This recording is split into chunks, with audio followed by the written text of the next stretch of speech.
Bom dia, boa tarde, boa noite. Eu sou o jornalista Marcelo Paranhos. Estamos iniciando a gravação aqui de mais um podcast do Realidade Capixaba. Hoje, muito especial. Nós estamos acompanhando as notícias locais e mundiais sobre a situação na Venezuela.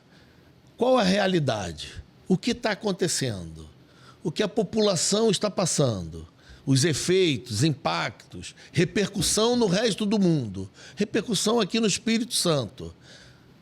Está virando uma briga política local, usando a dor, sofrimento e os sonhos de uma população? Por que muita gente se manifesta hoje e não se manifestava antes? Para poder entender um pouco do que acontece.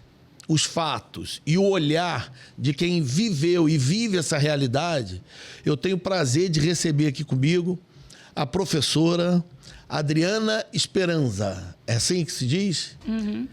Doutoranda em Linguística pela UFES e mora no Espírito Santo há 7 anos, aproximadamente, mas já está no Brasil há 10 anos. Uhum. E vai conversar com a gente. Eu quero falar do seu trabalho, mas eu quero antes ir direto ao ponto que virou discussão e bate-boca em grupo de WhatsApp e eu sinto que nem um lado nem o outro sabem o que estão falando. Então, por isso que eu fico muito feliz em ter a oportunidade de receber você aqui, que a primeira pergunta que eu te faço é o seguinte: da repercussão que você está acompanhando nos grupos de WhatsApp, nas notícias de televisão, nas conversas, nas rodas de conversa, como é que você está percebendo a interpretação? O que as pessoas estão falando? Te incomoda? Você acha que as pessoas entenderam o que está acontecendo? Qual é a sua visão? Primeiro, uma visão geral assim, sobre o fato e os Estados Unidos retirar o presidente, ele era legítimo, não é? Faz um geral para a gente conseguir entender um pouco do que acontece na visão do venezuelano. Então, primeiramente você tocou um ponto muito importante, a legitimidade. O Maduro não era um presidente legítimo. Então, na eleição de julho, o Centro Carte, ele dictaminou que ele trapaceou a eleição e ele não demonstrou com as actas que ele ganhou. Y la oposición, a través de las actas que a señora María Corina Machado presentó el 82% de las actas, donde Edmundo González ganó con un 67%, demostró que él perdió. Além de eso, él se proclamó presidente de Venezuela. Por encima de todo, él se proclamó, él se montó na cadeira de presidente. Muitos países falaram que ele não era presidente, ele não se importou e ele se colocou como presidente. Agora, neste momento que o presidente Trump tira ele, muitos países parece que esqueceram esse facto, porque isso não é que eu estou falando isso porque eu quero, não, isso está em toda a internet, todo mundo sabe. Y eso fue, no tem tanto tiempo para que la gente esqueça. Y ahora falan de que los derechos humanos, derecho internacional, y las personas falan que Trump violó el derecho internacional. Mas esquecen que Venezuela pidió a gritos por años que tiraran ese dictador de nós. Y a gente, o día 3 de janeiro de madrugada, cuando os telefones empezaron a ligar por todo el mundo, porque estamos por todo el mundo, la gente ficou feliz. Todos los venezolanos estábamos felices, porque ya el dictador no estaba en Venezuela. No sabíamos todo lo que había pasado, había mucha información. Falaban que ya Diosdado Cabello no estaba, que Avice no estaba, no sabíamos la información completa. Solo lo más importante era que Maduro ya no estaba en Venezuela. Y estábamos así, la primera impresión fue felicidades. E agora? Passado esses primeiros dias, qual é a sensação?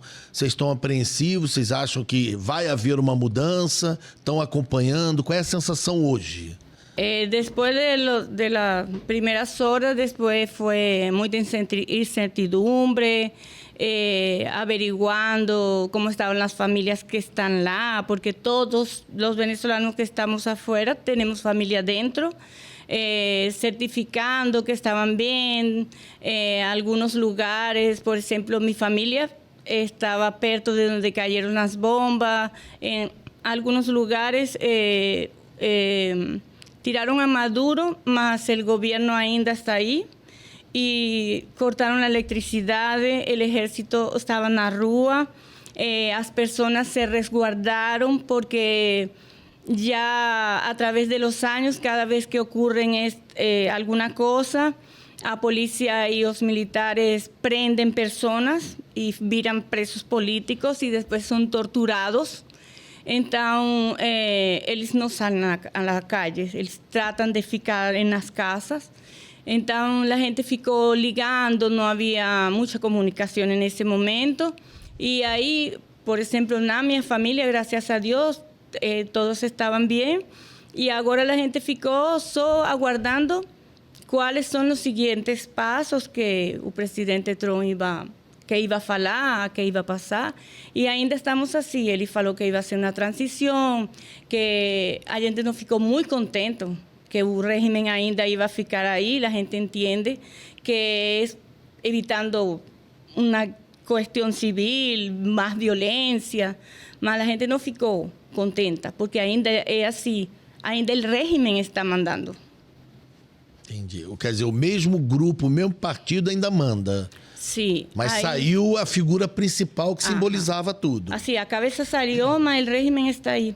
Aí eu queria assim pontuar algo muito importante que eu queria falar para os capixabas e para os brasileiros todos, que há uma diferença muito grande entre o socialismo e o comunismo. Certo. Porque há algumas manifestações, como você falou agora no Brasil e no mundo todo, que estão defendendo o socialismo de Venezuela. Em Venezuela não tem socialismo, porque no socialismo, o socialismo pode viver normalmente dentro da democracia. E na democracia você tem liberdade de imprensa e em Venezuela não temos. Na democracia você tem liberdade de expressão, voto, de manifestação. Liberdade de imprensa, de manifestação. A própria população podia ou pode hoje, ou com Maduro, podia se manifestar livremente nas ruas? Não. Se você se manifestava, já foi assim, todo o que eu estou falando é fato. Quando os jovens em Venezuela fizeram manifestações de rua, eles eram mortos ou presos. E depois de presos, eles eram torturados em um edifício que está lá, que se chama El Helicoide, que o dia 4 de janeiro, Trump abriu o helicoide e tirou todas as pessoas que estavam aí, que eram torturadas. Torturadas. Y en eso el derecho internacional y los derechos humanos que están abogando por Maduro, ninguém havia reclamado. Qual a sua sensação, a sua interpretação? Porque a gente de fora olhando, a gente vê manifestações, existem manifestações pedindo até que o Maduro seja devolvido pelos Estados Unidos e que para corrigir o que teria sido um erro, e tem manifestações que a gente vê vídeos felizes com a retirada do Maduro. Essas manifestações que você vê principalmente fora da Venezuela, pró-Maduro contra Trump, o que você entende dessa manifestação? Eu penso que essas manifestações são a causa da polarización y también del desconocimiento por la confusión, eso que yo falo, que hay de las personas que confunden el comunismo con el socialismo, y que cuando hay polarización no hay pensamiento crítico. Porque cuando você polariza, você só encontra assim, nós contra eles. E aí você não pensa, você não analisa criticamente e você vê todo, ou assim, eu contra você. Aí não me importa de pensar as coisas positivas das negativas. Eu só vejo que eu contra você e não me importa se você tem algum ponto positivo e negativo. E o regime madurista ou chavista, porque en realidad siempre ha sido chavista, él se apoderó de ese discurso de falar que es socialista. Él nunca ha sido neutro. Él se apoderó de esa narrativa socialista solo para usar el populismo y atraer al pueblo y utilizarlo para manipular a essa poblação e apoderar-se do poder. Você, para as pessoas entenderem, assim, porque às vezes a gente fala de longe e as pessoas não entendem, só quem vivenciou aquilo. Você conhece, sua família conhece, seus amigos. Realmente, pessoas que se manifestavam eram presas, torturadas, morriam. Isso é real, isso não é discurso político, isso acontece. Acontece, acontecia y acontece todavía. Las personas fueron manipuladas en mi país, adoctrinadas con todo. En la entrevista que me hicieron la segunda-feira, el jornalista me preguntó que si yo tenía intención de volver ahora que el régimen va a salir. Ahí yo falei para él que ahora yo pude retomar, ¿verdad? Voltar na academia y mi filho agora está estudiando na UFES. Y que yo tenía que, así, yo tengo que aprovechar que él está estudiando aquí, porque en Venezuela a educación se deterioró mucho, porque en la escuela, desde las crianças, desde primera serie, ellas eran adoctrinadas. En la escuela, ellos tiraron... na escola sempre tem aquelas fotos de próceres da independência, tem fotos de os indígenas, elas foram tiradas e tinham fotos de Fidel Castro, tem adoctrinamento político, em vez de dar aulas de geografia, de matemática. Então, eu não queria isso para meu filho. Eu não quero isso para meu filho. Eu quero para meu filho uma educação, entende? Ciência, tecnologia, é o que eu quero para meu filho. Antes de eu falar um pouco do seu trabalho, do seu estudo, você comentou comigo aqui, antes da gente começar a gravar, uma questão que para você é muito importante, para você e para toda a população, a questão da bandeira e o uso da bandeira de vocês por partidos ou correntes políticas. O que é isso? Então, eu quero mandar uma mensagem para todas as pessoas que agora estão querendo me defender ou estão querendo defender a todos os venezuelanos. E eu quero fazer uma pergunta muito pontual. Por que vocês não nos defenderam há 26 anos? Por que você não saiu na rua quando a gente pedia ajuda? Quando a gente estava passando fome em 2016, que não havia comida na Venezuela. Cuando el gobierno de Maduro fez la fábrica de refugiados más grande que hubo além de la de Afganistán. Somos 7.9% de refugiados en el mundo. ¿Por qué ustedes no salieron a defendernos cuando crianças murieron, cuando el régimen mató tanta gente? Ahora ustedes se preocupan por los muertos que hubieron ahora. Ustedes se preocupan por el petróleo de Venezuela. Si Maduro regala petróleo para Rusia, si Maduro da de presente petróleo para Irak, si Maduro da de presente petróleo para Cuba, si Maduro da de presente petróleo para otros países, só para manter él en el poder. Você agora se preocupa se Maduro vai dar petróleo para Trump. Gente, não nos importa, o petróleo é nosso e eu não me importo. Eu quero liberdade para meu país. Não se importe por isso, porque a indústria petrolera de Venezuela foram os americanos que la construyeron. E foi o régimen de Maduro que la destruyó. Então, eu acho muito hipócrita da parte de las personas de todo el mundo que están con la bandera de Venezuela y no son venezolanos, gritando que quieren defender a los venezolanos y están pidiendo que volte Maduro para Venezuela cuando la gente venezolana está feliz de que el dictador, porque él no es presidente, esté fuera. Y yo peço para você, que no es venezolano, que respete mi bandera, porque quien pasé fome fui yo. Quien migré fui yo. Quien pegué mi diploma y guardé y fui faxinera fui yo. Por favor, no use mi bandera para me defender, que yo posso me defender sozinha. Eso es lo que yo quiero pedir. Para mi bandera, respeto. É depoimento muito forte. Tenho certeza que as pessoas vão entender um pouco e vão se sensibilizar. E eu queria falar um pouco, você mencionou aí, sobre a sua migração, a sua vinda para o Brasil. Você, quando veio primeiro, você foi para onde? Qual foi o primeiro local no Brasil onde você ficou? Em Roraima. Em Roraima. E lá você foi recebida como e fez o quê? Quando eu cheguei em Roraima, eu vim a fazer um procedimento médico, porque estava estaba muy caro en Venezuela, una super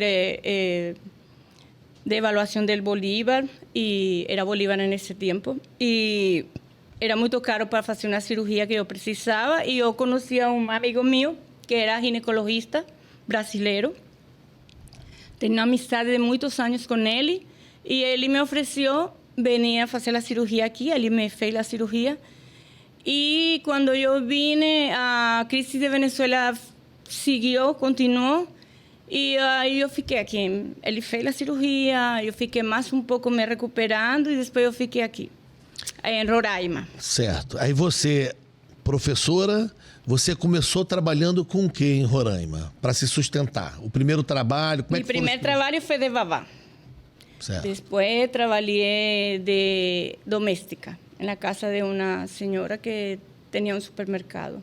E você conheceu a realidade de muitos venezuelanos que estavam migrando para o Brasil? Ainda não havia muita imigração. De fato, fui a pedir um visto de refugiada e me lo negaram, porque falaram que Venezuela não estava em guerra.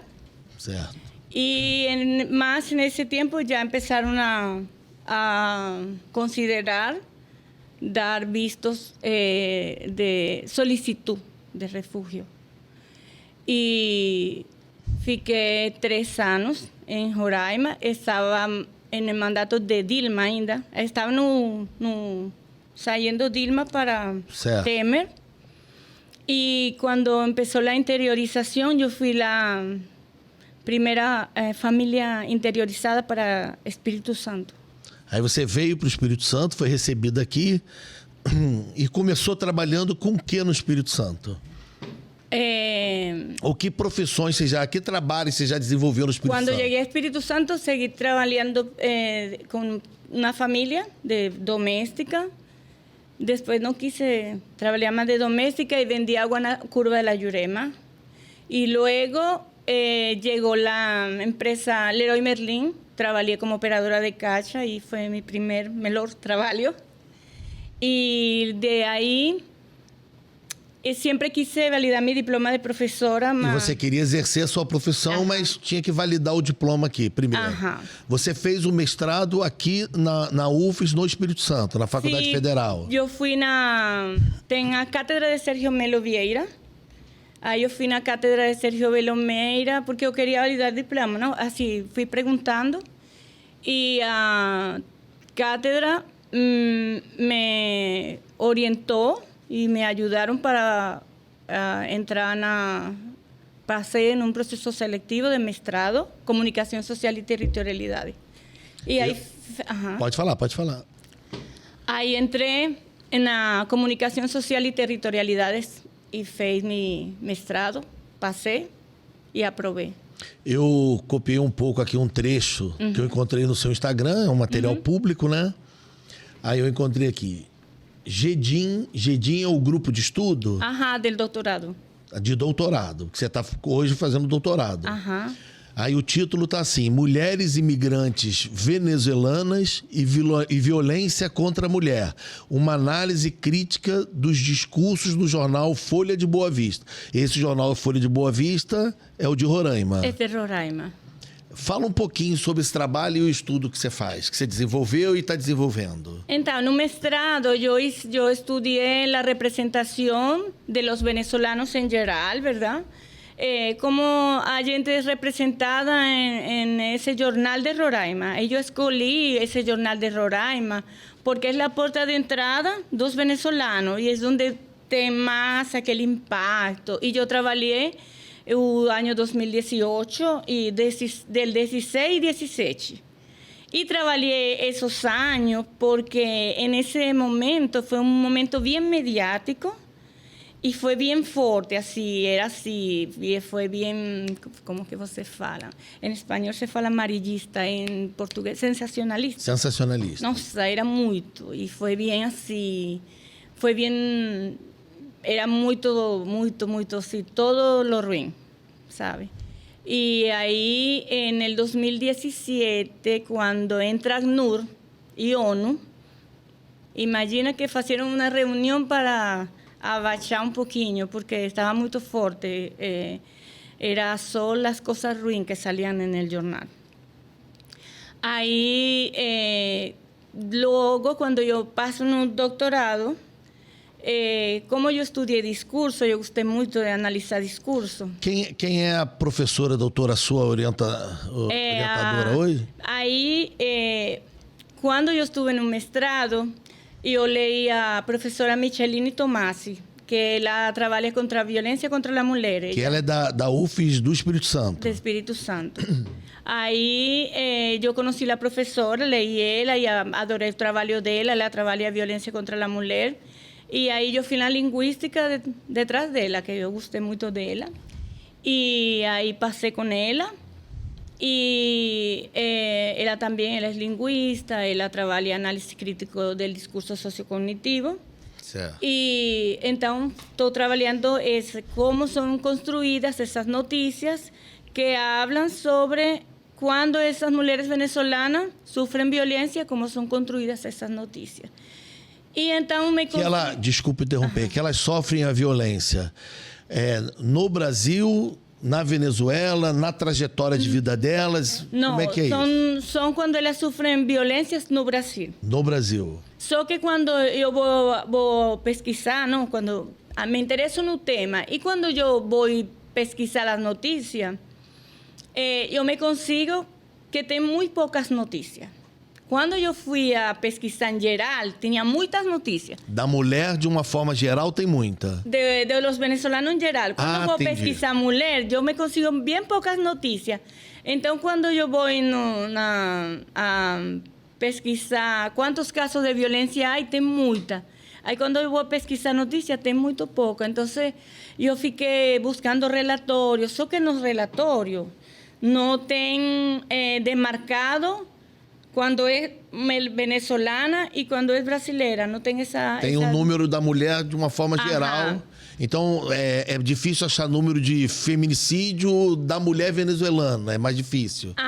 Então, eu fiquei pesquisando e me encontrei com um trabalho de uma organização internacional que ele fez isso. Então, o relatório fala assim: em 2020, o 40% das mulheres refugiadas que estaban en los refugios, que están ahí en Roraima, el 40% de las mujeres venezolanas fueron víctimas de violencia.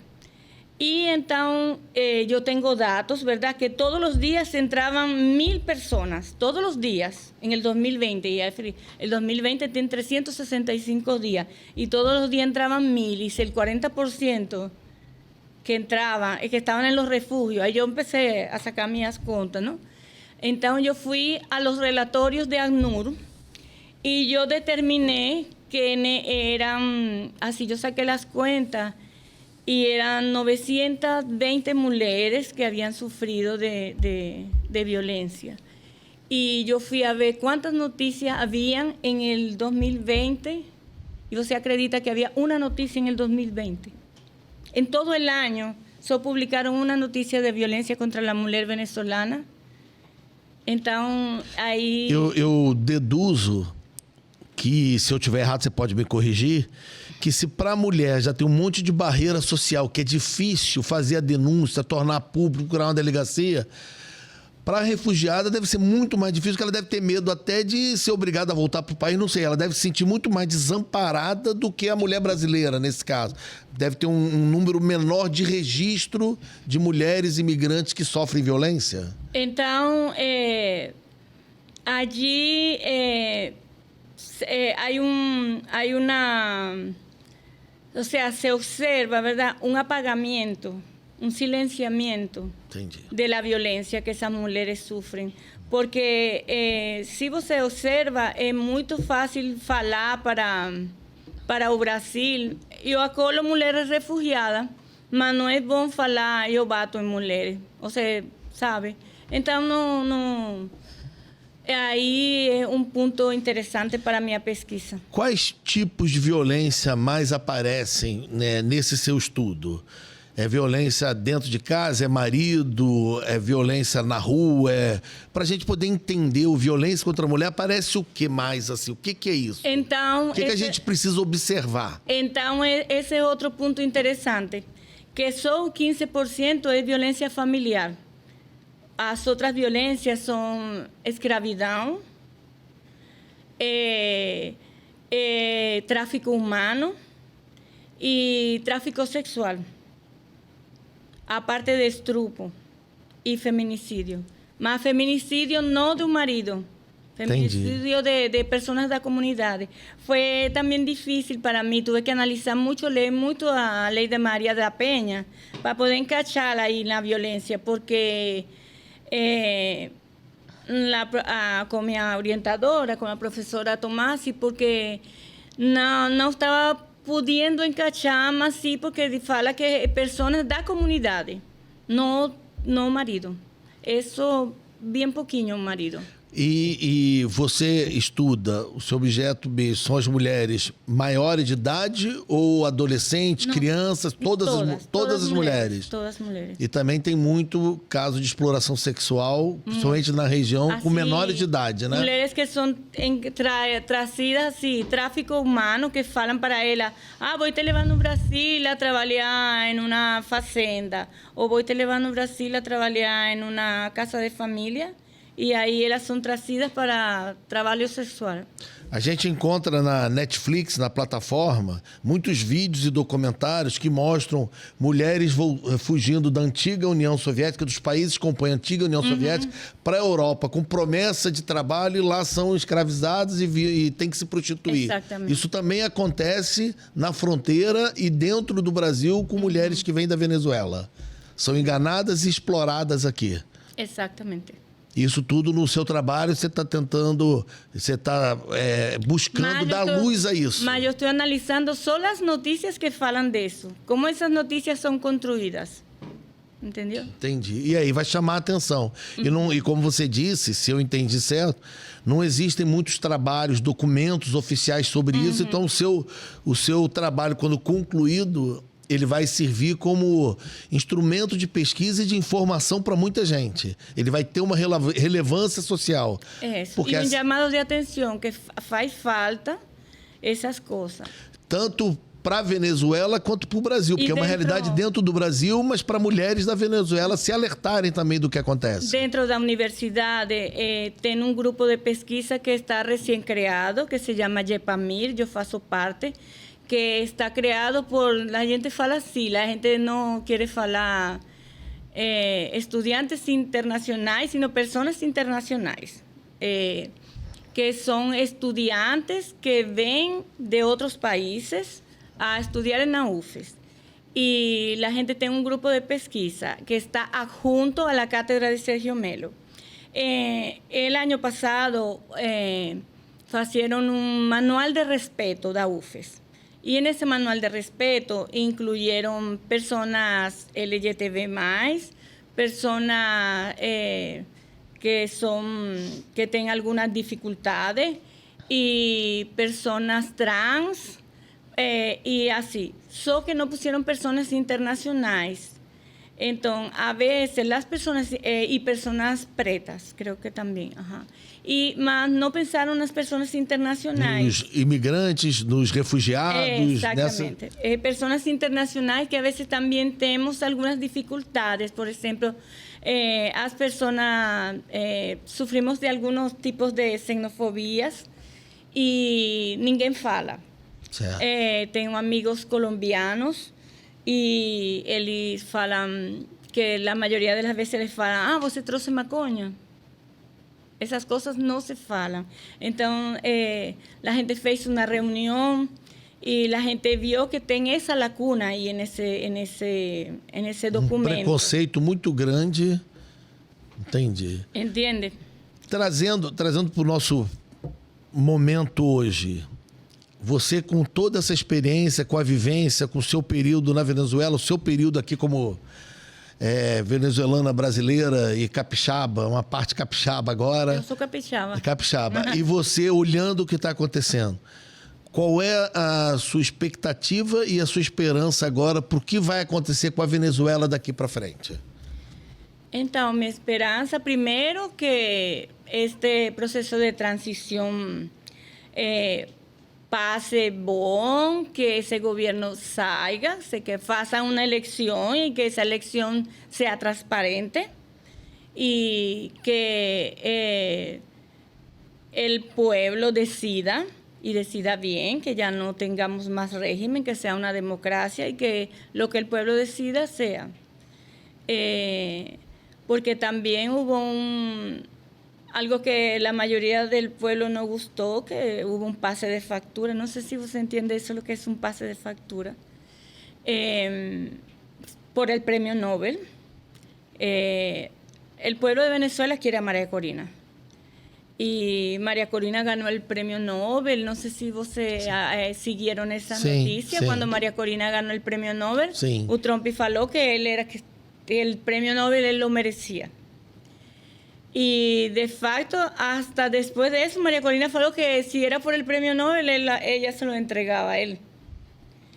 Y después él falou que el pueblo de Venezuela no quería a María Corina. Y que María Corina no estaba ahora en un territorio nacional. Venezuela completa reconoce el trabajo por muchos años que María Corina fez. La inteligencia que ella tuvo de hacer esa plataforma para guardar esas actas. Y yo pienso que María Corina ni se importaría en no ser presidenta. Ella lo que quiere es que se hagan unas elecciones libres y que la decisión del pueblo sea la que se tome. Entendi. A produção está me avisando ali que eu já estourei o tempo. Obrigada. Não, mas eu vou querer marcar mais para frente, a gente acompanhar mais um pouco os fatos, desenrolar o que está acontecendo e te convidar de novo para a gente conversar mais sobre o tema, porque... Muito obrigada por me escutar. Não, eu que agradeço você poder mostrar para a gente um pouco da realidade. E para encerrar, antes de você se despedir, você ligou para a Venezuela, ligou para casa, ligou para famílias ou amigos e tudo mais. Você deu a sua visão aqui, do que você pôde ouvir de quem está lá. Qual é a sensação deles, o que eles acham que vai acontecer, ou ainda estão muito assustados e não estão se manifestando? O que você entende hoje a população lá? Porque a gente vê muito vídeo das pessoas na rua se manifestando. São vídeos de lá mesmo e o que você percebeu deles? Eu acho que todo mundo está na expectativa de que lo que vai acontecer.